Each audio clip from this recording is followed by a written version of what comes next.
Hello everyone, চলে এলাম অন্য দিনের মতো আজও একটা নতুন রান্না নিয়ে। একটা এগ চিলি রেসিপি শেয়ার করব তোমাদের সঙ্গে। দেখো কিভাবে রান্নাবো। রান্নাটা আবার শুরু করব। ডিমটা আমি কিভাবে কাটছি সেটা তোমাকে দেখাচ্ছি।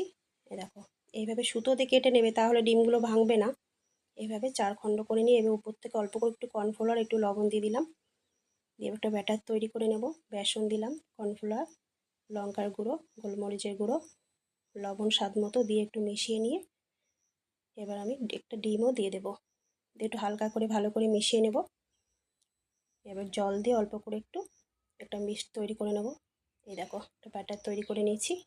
একদম বেশি পাতলাও না, বেশি গাঢ়ও না, মিডিয়াম মতন করে নেবে। এবার সাদা তেলে এবার ভেজে নেব সব পকোড়াগুলো। এভাবে সব দিয়ে দেবো, দিয়ে একটু সামান্য লাল করে ভেজে নিতে হবে। এই দেখো, সব ভেজে নিয়েছি।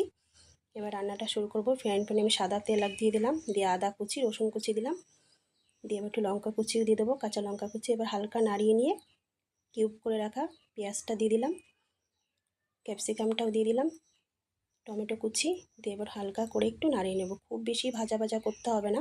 এবার সয়া সস, টমেটো সস দিয়ে একটু ভালো করে মিশিয়ে নেব।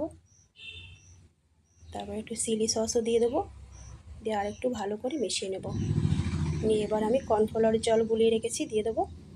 দিয়ে এবার আর একটু ভালো করে মিক্সড করে নিয়ে এবার পকোড়াগুলো দিয়ে দেবো। দিয়ে এবার ডিমের পকোড়াগুলো দিয়ে ভালো করে এবার মশলার সাথে মিশিয়ে নেব। চিনি দিয়ে দেবো স্বাদ মতো, তোমরা যেমন মিষ্টি খাবে তেমন দেবে।